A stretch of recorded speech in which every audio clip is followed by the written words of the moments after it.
Price the lord. ಯೇಸು ಕ್ರಿಸ್ತನ ಉನ್ನತವಾದಂತ ನಾಮದಲ್ಲಿ ನೀವೆಲ್ಲರಿಗೂ ನಮ್ಮ ಜೀಸಸ್ ಲವ್ ಪ್ರೇಯರ್ ಮಿನಿಸ್ಟ್ರೀಸ್ ಮೂಲಕ ವಂದನೆಗಳನ್ನ ಸಲ್ಲಿಸ್ತಾ ಇದ್ದೇನೆ.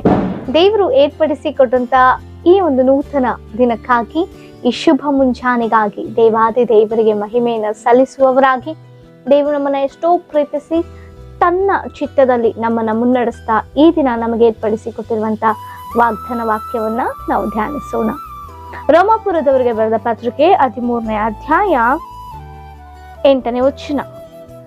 ಒಬ್ಬರನ್ನೊಬ್ಬರು ಪ್ರೀತಿಸಬೇಕೆಂಬ ಋಣವೇ ಹೊರತು ಬೇರೆ ಯಾವ ಸಾಲವೂ ನಿಮಗೆ ಇರಬಾರದು. ಆಮೇನ್, ಹಲ್ಲೆಲೂಯಾ. ದೇವರಿಗೆ ಮಹಿಮೆ ಉಂಟಾಗಲಿ.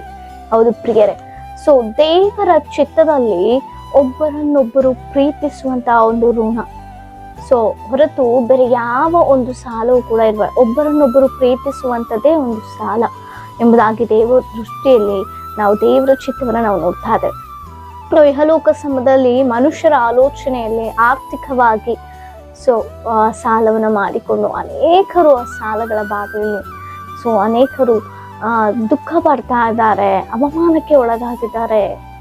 ಹೌದಲ್ವಾ?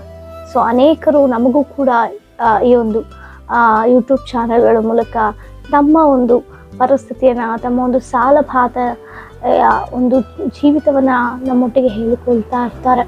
ಅದು ಮಾತ್ರವಲ್ಲ, ಅನೇಕರು ಪ್ರಾರ್ಥನಾ ವಿಜ್ಞಾಪನೆಗಳನ್ನ ಕೇಳ್ತಾ ಇರ್ತಾರೆ. ಪ್ರಿಯರೇ, ಮನುಷ್ಯರಾದಂಥ ನಾವು ಸೊ ಆರ್ಥಿಕವಾಗಿ ಕುಗ್ಗಿ ಹೋದಾಗ ಸೊ ಧೈರ್ಯದಿಂದಲೇ ಅನೇಕರು ಸಾಲವನ್ನ ಮಾಡ್ತಾರೆ. ನಾವು ಕರ್ತೇವೆ, ನಮಗೆ ಉದ್ಯೋಗ ಇದೆ, ನನಗೆ ಆರೋಗ್ಯ ಇದೆ, ಏನೋ ಒಂದು ಮಾಡಿ ಕಟ್ಟು ಬಿಡ್ಬೋದು ಅನ್ನುವಂಥ ಸ್ಥಿತಿಯಲ್ಲಿ ಅನೇಕರು ಇಂತಹ ಆರ್ಥಿಕವಾಗಿ ಸಾಲವನ್ನು ಮಾಡಿಕೊಂಡು ಆ ಸಾಲ ಎಂಬ ಶಾಪದಲ್ಲಿ ಬಿದ್ದು ಬಿಡ್ತಾ ಇದ್ದಾರೆ. ಅದೇ ದೇವರಿಗೆ ಅದು ಇಷ್ಟ ಇಲ್ಲ. ತನ್ನ ಮಕ್ಕಳು ಅನೇಕರೊಟ್ಟಿಗೆ ಕೈ ಚಾಚಿ ಕೇಳುವಂಥದ್ದು ದೇವರಿಗೆ ಇಷ್ಟವೇ ಇಲ್ಲ. ಪ್ರಿಯರೇ, ಕೈ ಚಾಚಿ ಕೊಡುವಂಥದ್ದು ದೇವರಿಗೆ ಇಷ್ಟ. ಈ ರೀತಿ ಕೊಡಬೇಕೆ ಹೊರತು ಈ ರೀತಿಯಾಗಿ ನಾವು ತೆಗೆದುಕೊಳ್ಳಬಾರ್ದು ಎಂಬುದಾಗಿ ದೇವರ ಆಲೋಚನೆ. ಅದಕ್ಕಾಗಿ ದೇವರು ನಮಗೆ ತಿಳಿಸಿಕೊಡ್ತಾ ಇದ್ದಾರೆ, ಒಬ್ಬರನ್ನೊಬ್ಬರು ಪ್ರೀತಿಸಬೇಕಂತೆ. ಆಮೇನ್, ಹಲ್ಲೆಲೂಯಾ. ನಿಜವೇ, ನಾವು ಒಬ್ಬರನ್ನೊಬ್ಬರು ಪ್ರೀತಿಸುವಂಥವ್ರಾಗಿರ್ಬೇಕು. ಅನೇಕರು ಯಾರನ್ನ ಅವರನ್ನೇ ಪ್ರೀತಿಸ್ತಾರೆ, ಅದು ಕೂಡ ಸರಿಯಲ್ಲ. ದೇವರಲ್ಲಿ ನಿಮ್ಮನ್ನ ಪ್ರೀತಿಸುವಂಥವ್ರನ್ನೇ ನೀವು ಪ್ರೀತಿಸಿದ್ರೆ ಅದರಿಂದ ಏನು ಪ್ರಯೋಜನ ಆಯ್ತು ಎಂಬುದಾಗಿ ದೇವರು ಒಂದು ಪ್ರಶ್ನೆಯನ್ನ ಕೇಳ್ತಾರೆ. ಒಂದು ಸಂದರ್ಭದಲ್ಲಿ ನಮಗೆ ತಿಳಿಯದೇ ಇರುವಂಥವ್ರನ್ನು ಕೂಡ ಸೊ ನಾವು ಪ್ರೀತಿಸುವಂಥವ್ರಾಗಿರ್ಬೇಕು. ಹಲ್ಲೆಲೂಯಾ. ಒಬ್ಬರನ್ನೊಬ್ಬರು ನಮ್ಮ ಅಪಾರವಾಗಿ ದೇವರ ಪ್ರೀತಿಯಲ್ಲಿ ಪ್ರೀತಿಸ್ಬೇಕು. ಆವಾಗ ನಮಗೆ ಯಾವ ರೀತಿಯ ಇಂಥ ಕುಗ್ಗುವಿಕೆಗಳು ಬರುವುದಿಲ್ಲ. ಪ್ರಿಯರೇ, ಅವನ ಪ್ರೀತಿಸಿದಾಗ ಅವನು ನಮಗೆ ಸಾಲವಾಗಿ ಏನು ಕೊಡೋದಿಲ್ಲ.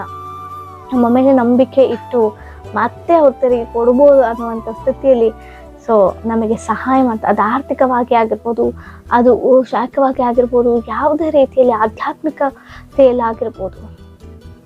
ನಿಮ್ಮಲ್ಲಿ ಎಷ್ಟೋ ಜನ ಈ ಒಂದು ವಾಗ್ದಾನವನ್ನು ಕೇಳ್ತಾ ಇರುವಂಥವ್ರು ಈ ಒಂದು ಸಾಲದ ಬಾಧೆಯಲ್ಲಿ ಇಕ್ಕಟ್ಟಿನಲ್ಲಿ ಸಿಲುಕಿಕೊಂಡಿದ್ದೀರಾ. ಹೌದಾ? ತೆಗೆದುಕೊಳ್ಳುವಾಗ ಧೈರ್ಯ ಇರುತ್ತೆ, ಆದರೆ ಸಮಯಗಳು ಕಳೀತಾ, ತಿಂಗಳುಗಳು ಕಳೀತಾ, ವರ್ಷಗಳು ಕಳೀತಾ, ಅದು ತೀರದೇ ಇದ್ದಾಗ ಬಡ್ಡಿ ಜಾಸ್ತಿ ಆಗಿ ಕಟ್ಟದೆ ಸಾಧ್ಯವಾಗದೆ ಆ ಧೈರ್ಯಗೊಂಡು ಕುಗ್ಗುವಿಕೆ ಎಲ್ಲಿ ಬಿದ್ದು ಬಿಡ್ತಾ ಇದ್ದಾರೆ ಅನೇಕರು. ಆ ಧೈರ್ಯಕ್ಕೆ ಒಳಗಾಗಿ ಮರಣವನ್ನ ಹೊಂದಿಕೊಳ್ತಾ ಇದ್ದಾರೆ, ಸೂಸೈಡ್ ಅಟೆಂಪ್ಟ್ ಮಾಡ್ತಾ ಇದ್ದಾರೆ. ಪ್ರಿಯರೇ, ಸೊ ಕೆಲವು ವರ್ಷಗಳ ಹಿಂದೆ ನಮ್ಮ ಕರ್ನಾಟಕ ರಾಜ್ಯದಲ್ಲಿಯೇ ಒಬ್ಬ ವ್ಯಕ್ತಿ, ಹೌದಾ, ಕೆಫೆ ನಾವು ನೋಡ್ತಾ ಇದ್ದೇವೆ, ಸಿದ್ಧಾರ್ಥ ಅನ್ನುವಂಥವ್ರು ಈ ಸಾಲ ಬಾಧೆಯಲ್ಲಿಯೇ ಮರಣಿಸಿದ್ರು. ಸೂಸೈಡ್ ಮಾಡಿಕೊಂಡು ಅಷ್ಟು ಒಂದು ಭಾರ ಅವರಲ್ಲಿತ್ತು, ಅಷ್ಟು ಟೆನ್ಷನ್ ಅವರಲ್ಲಿತ್ತು. ಅನೇಕರು ಅವ್ರಿಗೆ ಬೆದರಿಕೆಗಳನ್ನು ಹಾಕ್ತಾ ಇದ್ರು. ಈ ನಿಟ್ಟಿನಲ್ಲಿ ಅವ್ರಿಗೆ ಏನು ಮಾಡಲಿಕ್ಕೂ ಸಾಧ್ಯವಾಗದಂಥ ಸ್ಥಿತಿಯಲ್ಲಿ ಅವರು ತಮ್ಮ ಪ್ರಾಣವನ್ನು ಕಳ್ಕೊಂಡ್ರು. ಅವರು ಇತರರಿಗೆ ಇವರಿಗೆ ಏನು ಒಂದು ಸಂದೇಶ ಕೊಟ್ಟು ಅವರ ಒಂದು ಸಾವಿನಿಂದ ಏನೂ ಇಲ್ಲ, ಆ ಧೈರ್ಯ ಮಾತ್ರವೇ. ದೇವರ ಮಕ್ಕಳು ನಾವು ಒಬ್ಬರನ್ನೊಬ್ಬರು ಪ್ರೀತಿಸ್ಕೊಂಡು ದೇವರ ಪ್ರೀತಿಯಲ್ಲಿ ನೆಲೆಗೊಂಡಿದ್ರೆ ನಮಗೆ ಇಂಥ ಆರ್ಥಿಕವಾದ ಸಾಲ ಇರಲಿಕ್ಕೆ ಸಾಧ್ಯ ಇಲ್ಲ. ದೇವರ ಯಾರೂ ಮೂಲಕವಾಗಿ ಆ ಕ್ಷಣಕ್ಕೆ ನಮಗೇನು ಬೇಕು ಅದು ಮತ್ತೆ ನಾವು ಬಡ್ಡಿ ಇಲ್ಲದ ರೀತಿಯಲ್ಲಿ ಸಹಾಯವಾಗಿ ಕೊಡುವಂಥ ರೀತಿಯಲ್ಲಿ ದೇವರು ಸಹಾಯ ಮಾಡ್ತಾರೆ. ಏನಂದ್ರೆ ನನ್ನ ದೇವರು ಘನ ಐಶ್ವರ್ಯನು, ತನ್ನ ಐಶ್ವರ್ಯದಲ್ಲಿ ನಮ್ಮನ್ನು ನಡೆಸಿದಂಥ ದೇವರಾಗಿದ್ದಾರೆ. ಆಮೇಲೆ ಅಂತಹ ಉನ್ನತನಾದಂಥ ದೇವರ ಮಕ್ಕಳಾಗಿರುವಂಥ ನಾವು ಕೊಡುವಂಥ ಸ್ಥಿತಿಯಲ್ಲೇ ಇರಬೇಕು.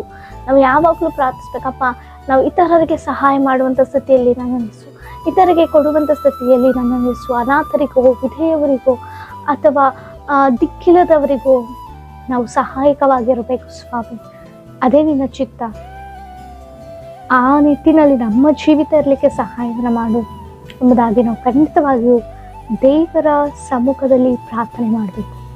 ಅಂಥ ಪ್ರಾರ್ಥನೆ ದೇವರು ಕೇಳಿ ನನ್ನ ಮಕ್ಕಳು ಇತರರಿಗೆ ಸಹಾಯ ಮಾಡಲಿಕ್ಕೆ ಎಷ್ಟು ಹಂಬಲದಿಂದಿದ್ದಾರೆ ಎಂಬುದಾಗಿ ಹಂತವಾಗಿ ನಮ್ಮನ್ನು ಆಶೀರ್ವದಿಸ್ಕೊಂಡು ಬರ್ತಾರೆ. ಹಲ್ಲೆಲೂಯಾ. ನಾವು ತೆಗೆದುಕೊಳ್ಳುವವರೇ ಆಗಿರದೆ ಕೊಡುವಂಥ ಸ್ಥಿತಿಯಲ್ಲೂ ಕೂಡ ಇರಲಿಕ್ಕೆ ನಾವು ಇಷ್ಟಪಡಬೇಕು ಪ್ರಿಯರೇ. ಆಮೇಲೆ ನೀವು ಕೂಡ ಇಂತಹ ಸಾಲ ಬಾಧೆಯಲ್ಲಿ ಏನಾದ್ರು ಇರೋದಾದ್ರೆ ದೇವರಿಗೆ ಒಪ್ಪಿಸಿಕೊಡು ಪ್ರಾರ್ಥನೆ ಮಾಡಿ ದೇವರು ಖಂಡಿತವಾಗಿಯೂ ಬಿಡುಗಡೆ ಕೊಡುವಂಥ ದೇವರಾಗಿದೆ.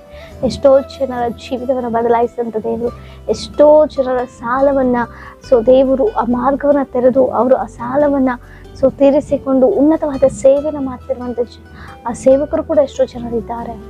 ಆಮೇಲೆ ಒಬ್ಬರನ್ನೊಬ್ಬರು ಪ್ರೀತಿಸುವ ಒಂದು ಋಣವೇ ಹೊರತು ಬೇರೆ ಸಾಲ ನಮಗೆ ಇರಬಾರ್ದು. ದೇವರು ಅಂಥ ಒಂದು ಸ್ಥಿತಿಯಲ್ಲಿ ನಮ್ಮನ್ನಿರಿಸಿ ನಮ್ಮನ್ನು ಮುನ್ನಡೆಸಲಿ. ಪ್ರಾರ್ಥಿಸಿಕೊಳ್ಳೋಣ.